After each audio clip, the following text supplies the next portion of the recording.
Good evening, everyone. All those months of taper talk are done. The Federal Reserve said today it'll begin winding down its landmark stimulus program, a process Wall Street dubbed the taper. Starting in January, the central bank will cut back on its huge bond purchases by $10 billion a month.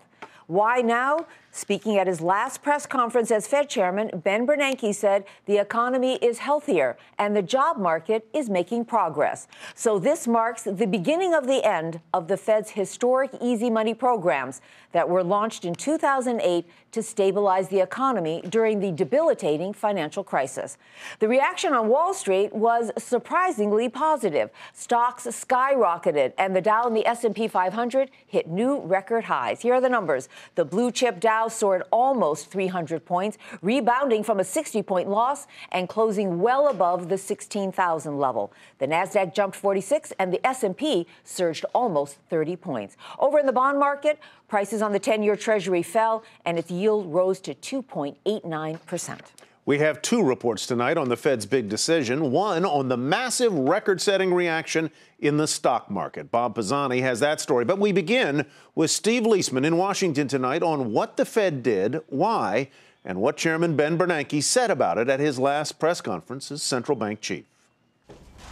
Outgoing Federal Reserve Chairman Ben Bernanke in an historic move, engineering a $10 billion reduction in quantitative easing, or the purchase of assets by the Federal Reserve, to take effect next month. It is the last press conference for Federal Reserve Chairman Ben Bernanke and his second to last meeting. And he explained why the Fed felt comfortable reducing the amount of quantitative easing in the economy right now.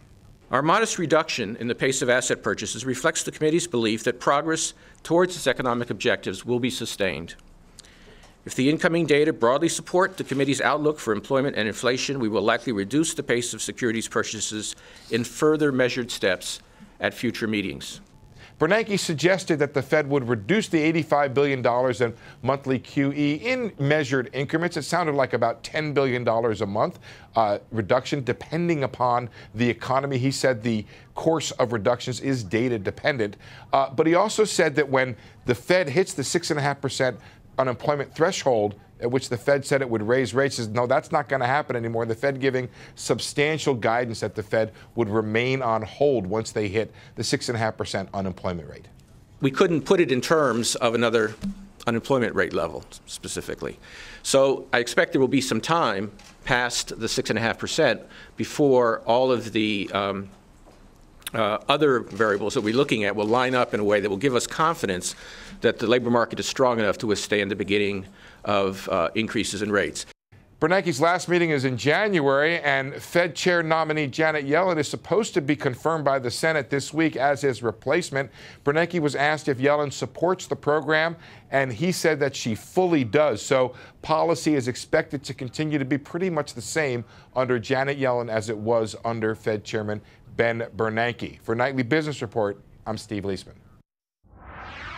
The markets had been calm going into the Fed statement, indicating that many in the trading community were expecting Mr. Bernanke to find a way to begin tapering their bond purchases either this month or early next year. But they were also expecting him to calm fears that the Fed would begin raising interest rates anytime soon. He delivered on both counts. After a brief drop, stocks rallied, with the Dow Jones Industrial Average closing at the highs for the day, up almost 300 points. It was an historic closing high for the Dow Industrials, for the S&P 500, and it was a 13-year high for the Nasdaq. Yields on the 10-year Treasury bond initially vacillated wildly, first rising, then dropping, but ending the day not far from where it was prior to the Fed announcement. At the end, it was a very tame reaction in the bond market.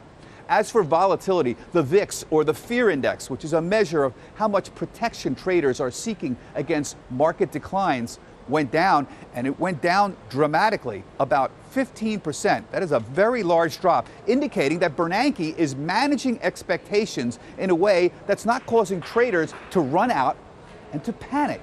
The bottom line, this was an almost perfectly crafted statement that clearly said, first, low rates were going to be around for a very long time, and second, clearly said that there is no preset course for this taper program. So if the economic data worsened, for example, the Fed could stop the taper program or even reverse it. The Fed threaded this needle about as well as could be expected. For Nightly Business Report, I'm Bob Pisani at the New York Stock Exchange.